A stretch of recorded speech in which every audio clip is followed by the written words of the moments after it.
Hi, and welcome to our lesson for today. We are going to be going over adding and subtracting equations. So this is where really algebra begins as far as having variables in your problems and being able to solve. So let's go ahead and go over some definitions first. And the first one is an equation. And an equation is when two expressions are equal. So if I were to say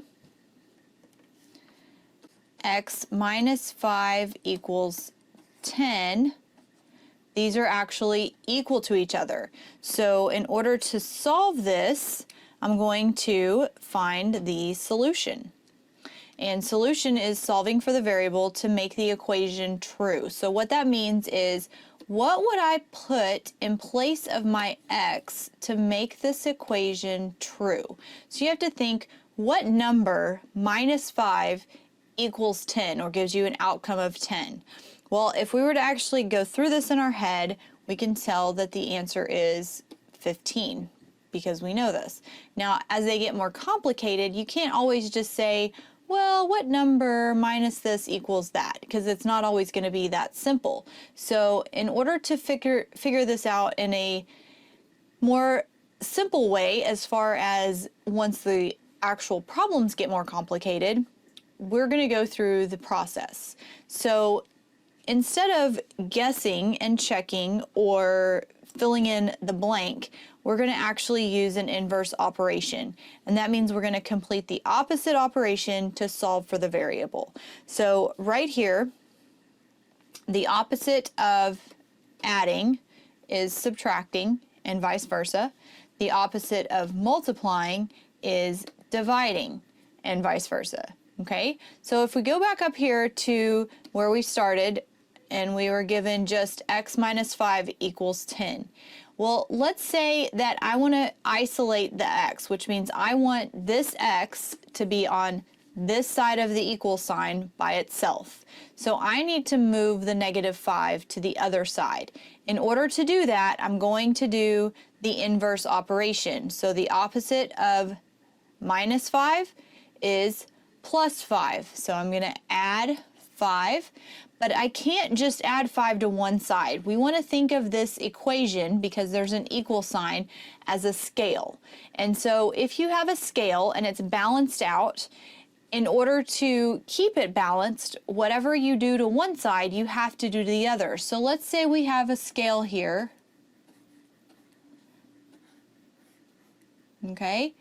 And both sides are equal to 10 pounds. Well, if I take 2 pounds away from this side, it's going to make this side lighter, so this side's going to go up. But if I want to keep them balanced, I also have to take 2 pounds off of that side. So you want to think of your equation here as a scale. So if I add 5 to this side, I also have to add 5 to the other side, and that's going to keep it balanced. So now this negative 5 plus 5 becomes 0. Those add up to equal 0.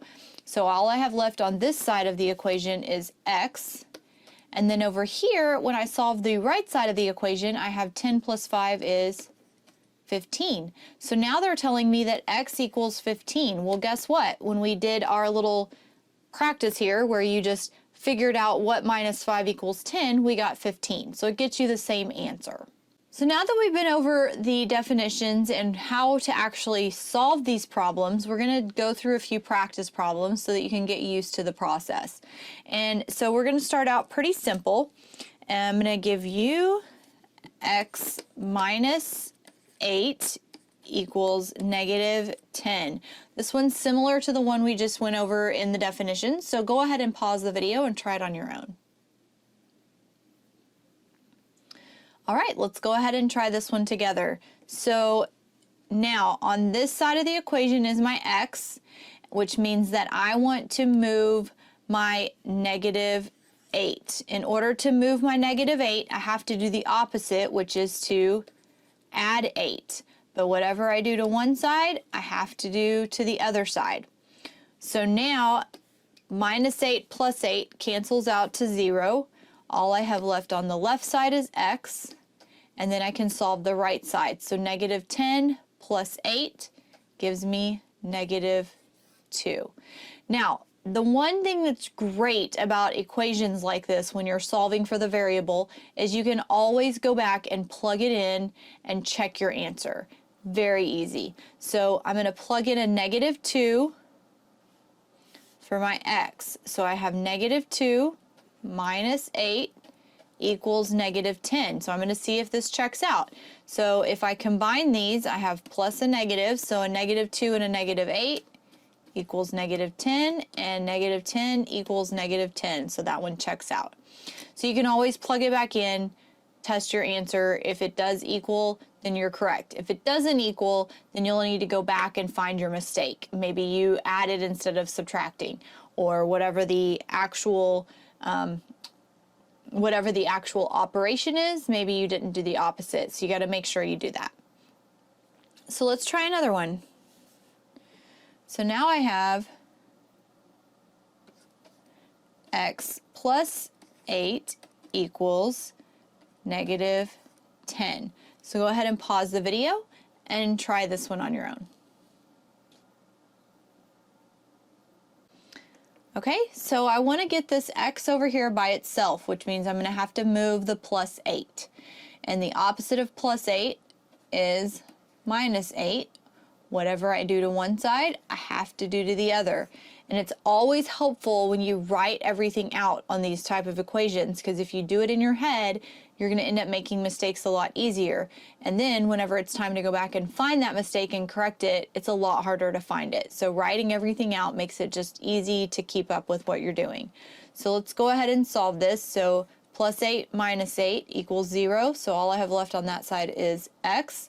And then I have a -10 and a -8 on the right side of the equation. And so -10 minus 8 equals a -18. Okay, now you can see from the first problem to the second problem, having that minus here versus a plus in the second problem right here at the beginning, it actually completely changes your answer. So let's go ahead and plug it in and check and make sure we're right.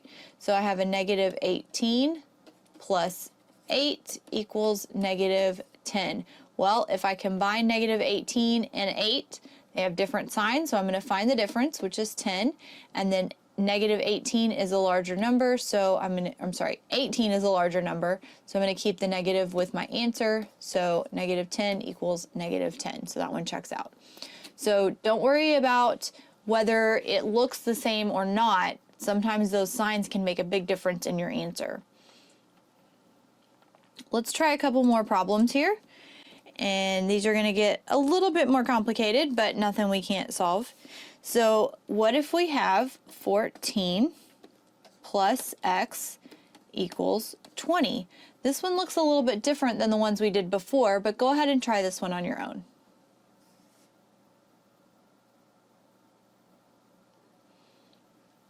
Okay, so we're going to go back to this side right here because we want to isolate our x to get it by itself.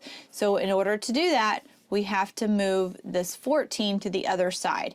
Now, this 14 is a positive, which is addition, so I'm going to subtract 14 from both sides. Whatever you do to one side, you have to do to the other. And then I'm going to go ahead and cancel those because 14 minus 14 is 0, so all I'm left with is x equals, on the right side, 20 minus 14 is 6, and that's our answer.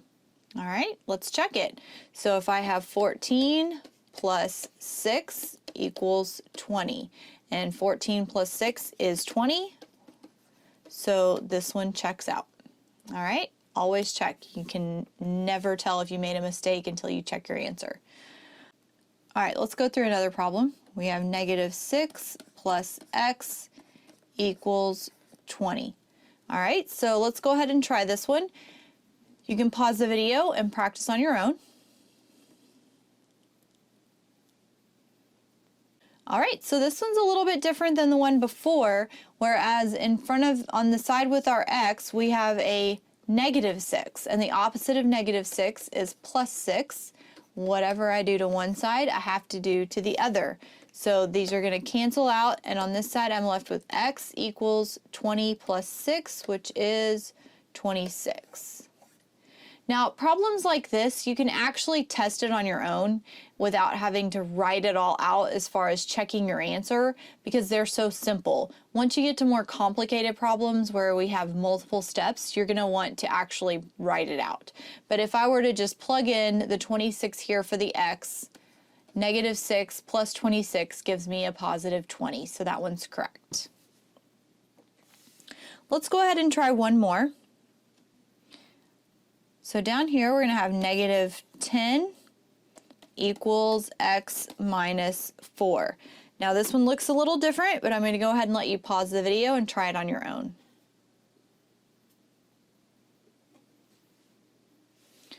All right, so even though this looks different, we still want to isolate our x, which means we want the x by itself. So what's on the same side as the x is what we're going to do the opposite of. And so instead of -4, I'm going to go with +4, and I'm going to add +4 to both sides of the equation. So it doesn't really matter where that equal sign is. That's where the center of your equation is, and that's where you're going to do both sides. Remember when we talked about the scale, we want to keep both sides balanced. So a -4 plus 4 is 0. So on this side I'm left with x equals -10 plus 4 is a -6.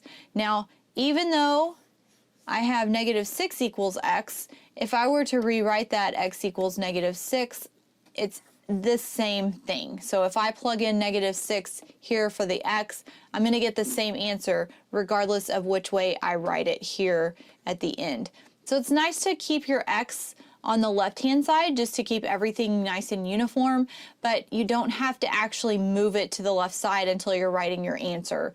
That way you don't get confused with what goes where in the problem itself, but just know that -6 equals x is the same thing as x equals -6.